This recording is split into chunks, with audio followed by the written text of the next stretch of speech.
Hey everybody, this video is being recorded about almost an hour after the official announcements from the Baseball Hall of Fame as far as who got voted in to the Baseball Hall of Fame for Cooperstown for the class of 2022 via the Golden Days Era Committee and the Early Baseball Era Committee.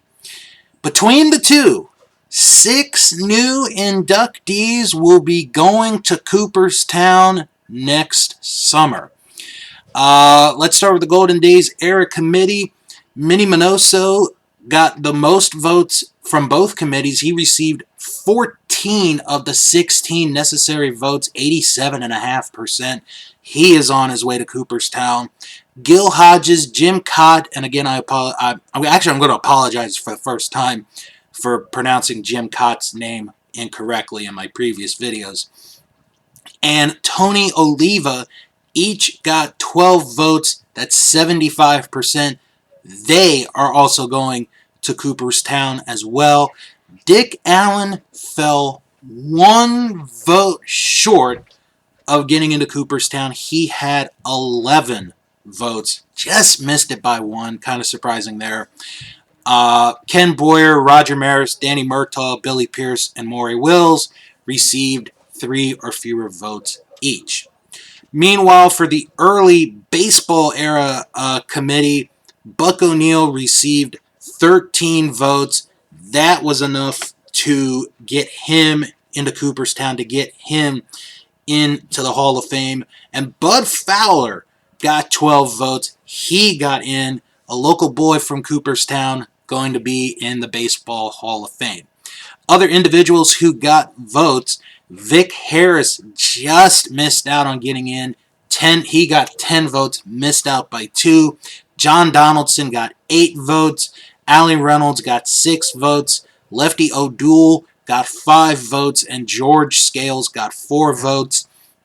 Bill Dolan, Grant Johnson, and Dick Redding each received 3 or fewer votes.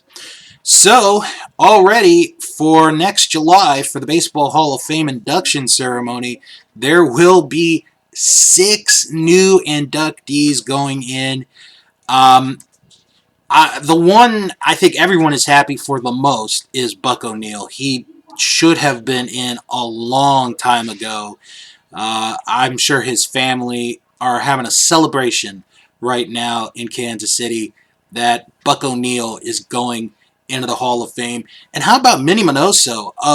From both ballots, he ended up getting the most votes out of everyone with 14 votes. Almost a near unanimous selection.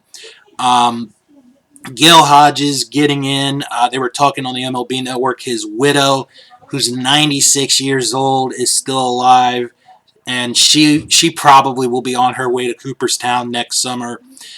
Jim Cott, like I talked about in my video yesterday, he has the numbers. It's just when I had to vote for my 4 yesterday, it was so hard to pick. Glad he got in. Tony Oliva getting in as well. Just a very good day all around for the Baseball Hall of Fame. For the Negro Leagues, a very great day as 3 players, pre-Negro League or Negro Leagues going in. Minnie Minoso, Buck O'Neil, and Bud Fowler. Dick Allen is still just missing it. Just missed it by 1 vote. I've got a feeling the next time he gets a chance for election into the Hall of Fame, he will get in.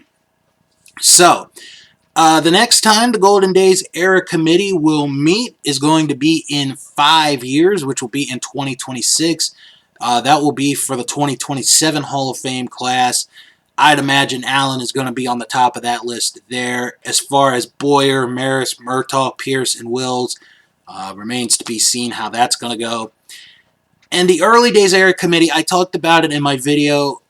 They will meet again in 10 years in 2031 for the 2032 Hall of Fame class, which, again, I think is too far of a time, too much of a length of separation. But I think Vic Harris, John Donaldson, Allie Reynolds, Lefty O'Doul, and George Scales are going to get some consideration, for being back on the ballot the next time around. Remains to be seen how everything goes. Now, the next committee that's going to be coming up is the Today's Game Era Committee. They will meet next fall, and that is for individuals whose contributions occurred from 1988 through the present.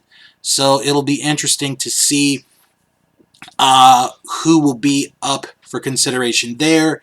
And then in 2023, the Modern Baseball Era Committee will meet, and that is for those who their contributions occurred from 1970 to 1987. I know in one of the comments in the videos, Luis Tiant was not on the Golden Days Era Committee. I really think he'll be on the Modern Baseball Era Committee ballot when they get their opportunity in 2 years. As far as the next one, Today's Game Era Committee, that's going to be very interesting to see who they put on the ballot. So once again, congratulations to Minnie Minoso, Gil Hodges, Jim Cott, Tony Oliva, Buck O'Neill, and Bud Fowler, and to their families as well, for getting voted in to the Baseball Hall of Fame. They will be enshrined next July in Cooperstown.